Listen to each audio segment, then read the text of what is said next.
David Fincher's new one stars Michael Fassbender as the killer, a calculated assassin who just doesn't give a fuck. Or does he? Let's review. The film instantly evokes that distinct Fincher feeling, with its slick yet grimy title sequence. It goes by in a flash, then we join the killer mid-mission in a sort of riff on Rear Window, and get inside his head with voiceover narration. I watched this in headphones, and the sound design and mix on Fassbender's voice really provides an intimate, immersive experience.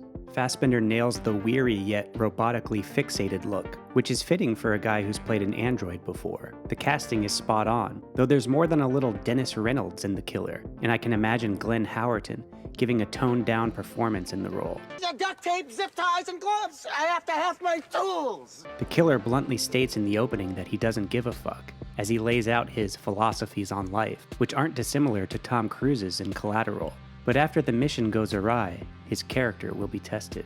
It all comes down to preparation, attention to detail, redundancies, he says. One can imagine Fincher uttering these lines himself when it comes to filmmaking. What we have here is a veteran craftsman taking total care of every moment, and Fincher fans, who do their own obsessing over his obsessing, should be pleased with the outcome. The film is surprisingly funny.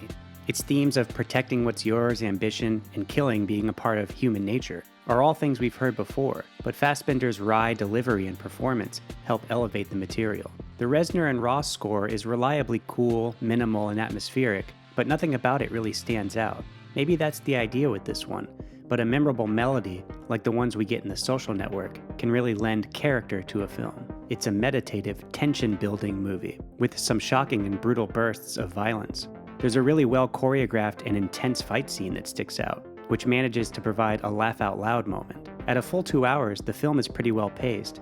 In terms of the story, it gets a little stale just watching the killer go from one killing to the next on his path to fulfill his arc. And the recurring use of the Smiths in the soundtrack gets a little tiresome. But there's enough style on display to keep the film engaging, as Fincher yet again works through his filmic obsessions. It ultimately seems to say everyone gives a fuck about something, and if you want to protect it, excel at it, nurture it, or what have you, you've got to be a calculated killer. There's not anything particularly new about it, but fans of thrillers, hitman films, revenge films, and the like should be pleased.